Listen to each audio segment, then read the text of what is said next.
Hello students, आज हम करने जा रहे हैं इंटरनेशनल पॉलिटिक्स और इंटरनेशनल रिलेशंस।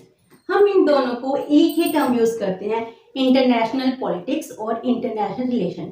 हम इनको सेम सब्जेक्ट क्यों कहते हैं, हम आगे जाके इनका डिफरेंस और रिलेशन भी करेंगे। International politics and international relation दोनों के लिए सेम टर्म क्यों यूज हो रहा है, इन दोनों में क्या सिमिलैरिटीज हैं, क्या डिसिमिलैरिटीज हैं। इंटरनेशनल रिलेशन और पॉलिटिक्स, इसका जन्म कैसे हुआ? आज के टाइम में इंटरनेशनल रिलेशन को हम क्यों स्टडी करते हैं? आज से कई सेंचुरी अगो एरिस्टोटल ने कहा था कि एक इंसान आइसोलेट नहीं रह सकता। अगर कोई इंसान आइसोलेट है तो चाहे तो वह भगवान है या फिर डेविल है।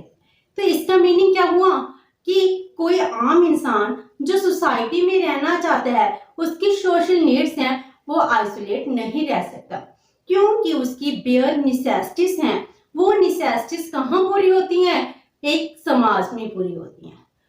तब हम ये बातें एक इंसान के लिए कहते थे, लेकिन with the development of society आज के टाइम यही वर्ड हम नेशंस के लिए भी कह सकते हैं। नेशन के लिए भी हम ये कह सकते हैं, आज के टाइम में कोई भी नेशन अकेला नहीं रह सकता। अगर हम उसको आइसोलेट कर दें तो वो डेवलप नहीं हो सकता। इसके लिए जरूरत है इंटरनेशनल रिलेशन की।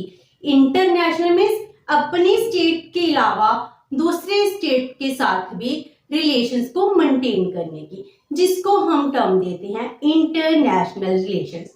तो इसके लिए हम कहते हैं, जैसे एक ह्यूमन है, वो एक सोशल एनिमल है, उसकी नीड्स है, वो नीड्स भी कहाँ पूरी होती हैं? सोसाइटी में। उसकी नीड्स को पूरा करने के लिए सोसाइटी की हेल्प की जरूरत है। उसकी बेसिक नीड्स कभी भी फुलफिल नहीं होंगी अगर वो अकेला रहता। इसके लिए उसको सोसाइटी की जरूरत पड़ती है। लाइक दिस, आज की मॉडर्न सॉवरेन स्टेट है, उन स्टेट को भी डेवलप करने के लिए आइसोलेट नहीं, इंटरनेशनल रिलेशंस की जरूरत है। इसीलिए हम ये कहते हैं, कोई भी स्टेट कितनी भी पावरफुल हो, कितनी भी डेवलप हो, लेकिन वो अकेली नहीं रह सकती। No living isolation. ऐसा नहीं है कि एक स्टेट को हम अकेला छोड़ते। चाहे हम इस दुनिया की सबसे पावरफुल स्टेट की एग्जाम्पल ले लें, अगर हम उसको अकेला छोड़ देंगे, वो किसी के साथ कोई रिलेशन नहीं मेंटेन करेगी, तो वह डेवलप नहीं हो पाएगी। हम ये कहते हैं, हमारे इकोनॉमिक रिसोर्सेज हैं, हम सेल्फ रिलायंस बनना चाहते हैं, हम सेल्फ सफिशिएंट हैं, लेकिन फिर भी हमको दूसरों की हेल्प की जरूरत है। हम दूसरों के साथ कल्चर डिवाइड करते हैं, हम एक्सपोर्ट इंपोर्ट करते हैं, हम बहुत सारी ट्रीटीज करते हैं, हम शांति बनाने के लिए बहुत सारे कोऑपरेशन ट्रीटीज साइन करते हैं। ये सब कुछ इंटरनेशनल रिलेशंस में आता है। हमको इसकी जरूरत है। हम चाहे कितने ही पावरफुल हों, लेकिन अगर हम इस दुनिया में आगे से आगे जाना चाहते हैं, हम चाहते हैं हमारी स्टेट मॉडर्न स्टेट कहलाए, हम अपने देश में हर एक चीज को अचीव कर पाए, इसके लिए हमको दूसरे स्टेट्स की हेल्प की जरूरत पड़ती है। इसीलिए हम ये कहते हैं, कोई भी स्टेट आइसोलेट नहीं रह सकती, क्योंकि आज के ग्लोबलाइजेशन के टाइम में हम क्या टर्म यूज करते हैं? Global village. पूरा का पूरा ग्लोब एक विलेज बन चुका है। जैसे 2 सेंचुरी अगो क्या होता था, एक विलेज की जरूरतें विलेज में ही पूरी हो जाती थी, उसको विलेज से बाहर जाना ही नहीं पड़ता था। उसी तरह आज के टाइम में ट्रांसपोर्टेशन के मीन्स, कम्युनिकेशन के मीन्स ने हम सबको एक विलेज में कन्वर्ट कर दिया। पूरा ग्लोब ही क्या बन गया? एक विलेज बन चुका है। इसीलिए हम क्या कहते हैं? Global village. जैसे जैसे हमारी रिक्वायरमेंट्स चेंज होती है, टाइम चेंज होता है, उसी तरह हमारे सोसाइटी भी डेवलप होती है, हमारे रिलेशंस भी डेवलप होते हैं। पहले हम अपने आप में लिमिटेड होती हैं, फिर हमारे लिए फैमिली आ जाती है, सिटी स्टेट्स आ जाते हैं, और इसके बाद इंटरनेशनल रिलेशंस भी डेवलप होने शुरू हो जाते हैं। It is the reality of a human nature. आइए ये रिलेशन 2 स्टेट्स के बीच में है। हम सॉवरेन स्टेट की बात करते हैं, लेकिन ये स्टेट्स हमारे रिक्वायरमेंट को फुलफिल करने के लिए ही रिलेशनशिप में आते हैं।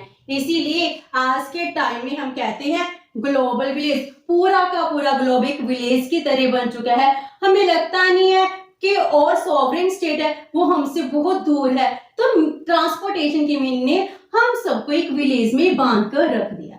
तो हम सबकी डिफरेंट डिफरेंट स्टेट्स हैं, इन डिफरेंट डिफरेंट स्टेट्स के म्यूचुअल रिलेशंस को ही हम इंटरनेशनल रिलेशंस कहते हैं। तो इंटरनेशनल रिलेशन एंड पॉलिटिक्स क्या है, इसको हम कहते हैं आज के टाइम में सबसे नया and youngest discipline of all the social studies. Means क्या है, जितने भी सोशल साइंस के सब्जेक्ट्स हैं जैसे economics, political science, history, sociology, उन सब में से जो इंटरनेशनल रिलेशन और इंटरनेशनल पॉलिटिक्स है सबसे यंगेस्ट डिसिप्लिन है, क्योंकि इसका जन्म सेकेंड वर्ल्ड वॉर के बाद हुआ है, इसलिए हम इसको न्यू डिसिप्लिन भी कहते हैं। तो जो हमारी जो टर्म है इंटरनेशनल पॉलिटिक्स और रिलेशन, इसको फर्स्ट टाइम कब यूज किया गया? इस टर्म को फर्स्ट टाइम यूज किया गया by Jeremy Bentham in 18th century.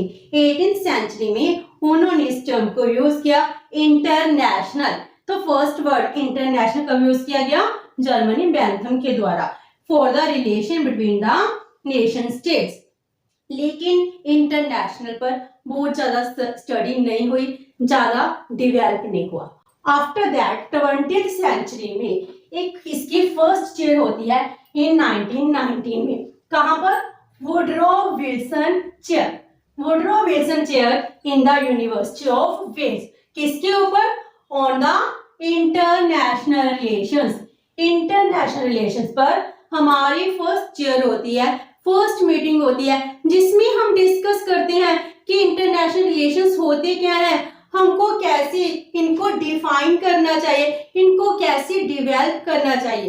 तो international relations, international politics 20th century में, 21st सेंचुरी में बहुत ज्यादा डेवलप हो चुकी है। तो इसका जन्म कब होता है? After second world war end in the mid of the 20th century. So हम ये कहते हैं जो हमारी इंटरनेशनल रिलेशंस है, it emerged as a popular academic exercise. जे कब बन गई? In the post 1945 period. Second world war के बाद ये सबसे पॉपुलर एकेडमिक एक्सरसाइज बन चुकी है, जो सबका इंटरेस्टेड सब्जेक्ट बन चुकी है। आज के टाइम में international relations, international organisation, international culture, national power, इन सब की हम स्टडी करते हैं, हम इन सब में इंटरेस्टेड हैं। ये हमारा एक एकेडमिक सब्जेक्ट बन चुकी है। तो हम ये कहते हैं जो इंटरनेशनल रिलेशन है इसका जन्म क्यों होता है? After the second world war. अब थर्ड वर्ल्ड वॉर भी हो सकता था, तो हमको कुछ ऐसा करना था कि हम इंटरनेशनल कोऑपरेशन क्रिएट कर सके। इसके लिए थर्ड वर्ल्ड वॉर को अवॉइड करना चाहते थे, तो इंटरनेशनल ऑर्गेनाइजेशंस बनी, जैसे यूएनओ कहते हैं, यूनाइटेड नेशन ऑर्गेनाइजेशन। इस तरह बहुत सारे ऑर्गेनाइजेशंस का जन्म होता है जो इंटरनेशनल रिलेशन के लिए एग्जिस्टेंस में हमारे सामने आती हैं। तो जो हमारा इंटरनेशनल रिलेशन है ये किस लिए फेमस हुआ था, किस लिए एग्जिस्टेंस में आया? To meet the challenges. जो सेकेंड वर्ल्ड वॉर हुई थी उसके जो चैलेंजेस थे, जो इश्यूज थे, जो प्रॉब्लम्स थे, उन सब को खत्म करने के लिए हमें इंटरनेशनल कोऑपरेशन की जरूरत थी। इसीलिए इंटरनेशनल रिलेशन हमारे टर्म एक डिसिप्लिन के रूप में हमारे सामने आता है। तो फिर कोल्ड वॉर का पीरियड स्टार्ट हो गया। After the second world war कौन सा पीरियड स्टार्ट होता है? कोल्ड वॉर का, जो 1990s तक चलता है। तो उस टाइम टू मेजर ब्लॉक्स बन गए, जैसे एक सोवियत ब्लॉक बन गया और एक अमेरिकन ब्लॉक बन गया। जो क्या थे, इनकी पॉलिटिकल आइडियोलॉजी डिफरेंट थी, आपस में लड़ रहे थे, पावर के लिए लड़ रहे थे, पूरी कंट्रीज को अपने पावर में लेना चाहते थे। इनके लिए जो वर्ड यूज करते हैं कोल्ड वॉर। कोल्ड वॉर क्यों यूज कर रहे हैं? क्योंकि जे आपस में डायरेक्टली मिलिट्री से नहीं लड़ रहे थे, जेकर इकोनॉमिक एड से लड़ रहे थे, डिफरेंट मीन से लड़ रहे थे, पॉलिटिकल आइडियोलॉजी से लड़ रहे थे। तो इसके लिए कोल्ड वॉर थी, लड़ाई जैसी ही सिचुएशन थी, इसीलिए हम टर्म यूज करते हैं कोल्ड वॉर की। तो मेजर ब्लॉक से जिसमें बहुत टेंशन थी, तो उस टाइम मिलिट्री अलायंस एग्जिस्टेंस में आए, जैसे नाटो, सीटो, सेंटो। इस तरह मिलिट्री अलायंस क्या थे, ये भी क्या थे, ऑर्गेनाइजेशंस थी, ट्रीटी थी, जो क्या करती थी कि कुछ कंट्रीज हैं उनके साथ ट्रीटी करती थी। न्यूक्लियर वेपन बहुत ज्यादा प्रोड्यूस हो रहे थे, आर्मी को इंक्रीज कर रहे थे। ये सब कुछ किसके लिए था, ताकि नेक्स्ट टाइम वार होती है तो हम अपनी पावर दिखा सके। तो इतनी टेंशन, इतनी प्रॉब्लम चल रही थी, तो कोई भी खुश नहीं था। हम अपनी इकोनॉमी को डेवलप करें, हम अपनी प्रॉब्लम से लड़े, जे इंटरनेशनल टेंशन से लड़े, जे हमारी बहुत सारी टेंशन थी। तो 90s के बाद एक पॉजिटिव टर्न आता है, क्या कि उसमें कोल्ड वॉर खत्म हो जाता है।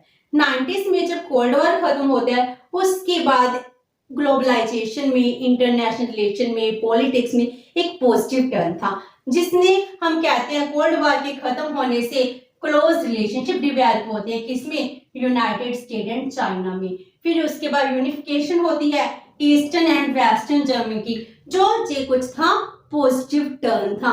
इसने इंटरनेशनल रिलेशन को और भी मजबूत कर दिया।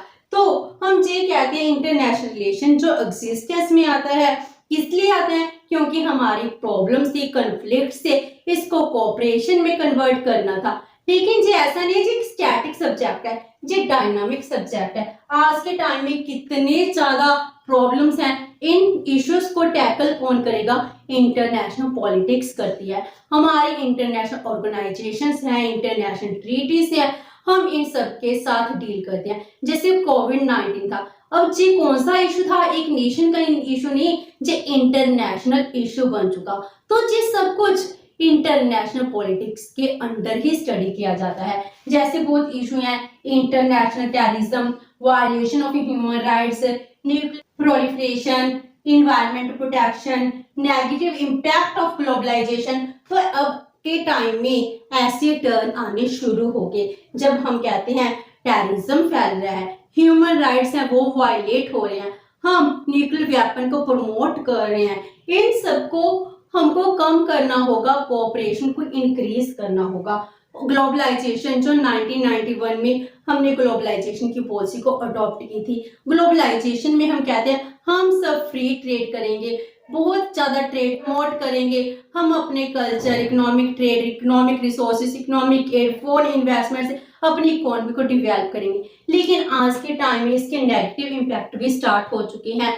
इससे जो पावरफुल कंट्रीज थी बहुत ज्यादा बेनिफिट उठा रही हैं, और जो पुअर कंट्री थी वो और भी ज्यादा पुअर हो रहे हैं, उनकी एक्सप्लॉइटेशन होनी स्टार्ट हो चुकी है। तो नेगेटिव इम्पैक्ट भी आज के टाइम में इंटरनेशनल रिलेशन का ही कंसर्न बन चुका है। तो इंटरनेशनल रिलेशन क्या है, एक ऐसा सब्जेक्ट है जिसमें डेली की डेली चेंजेस हो रहे हैं, बहुत इशू आ रहे हैं, हम उन सबको मीट करना चाहते थे। ये थी intro of the international relation and politics. Next session में हम करेंगे meaning and definition of the international relation. Hope so कि आपको ये सेशन अच्छा लगा होगा। अगर आपकी कोई क्वेरी है तो please post it in the comment box, and video अच्छी लगी तो please like and share with your friends. Thank you so much and have a nice day.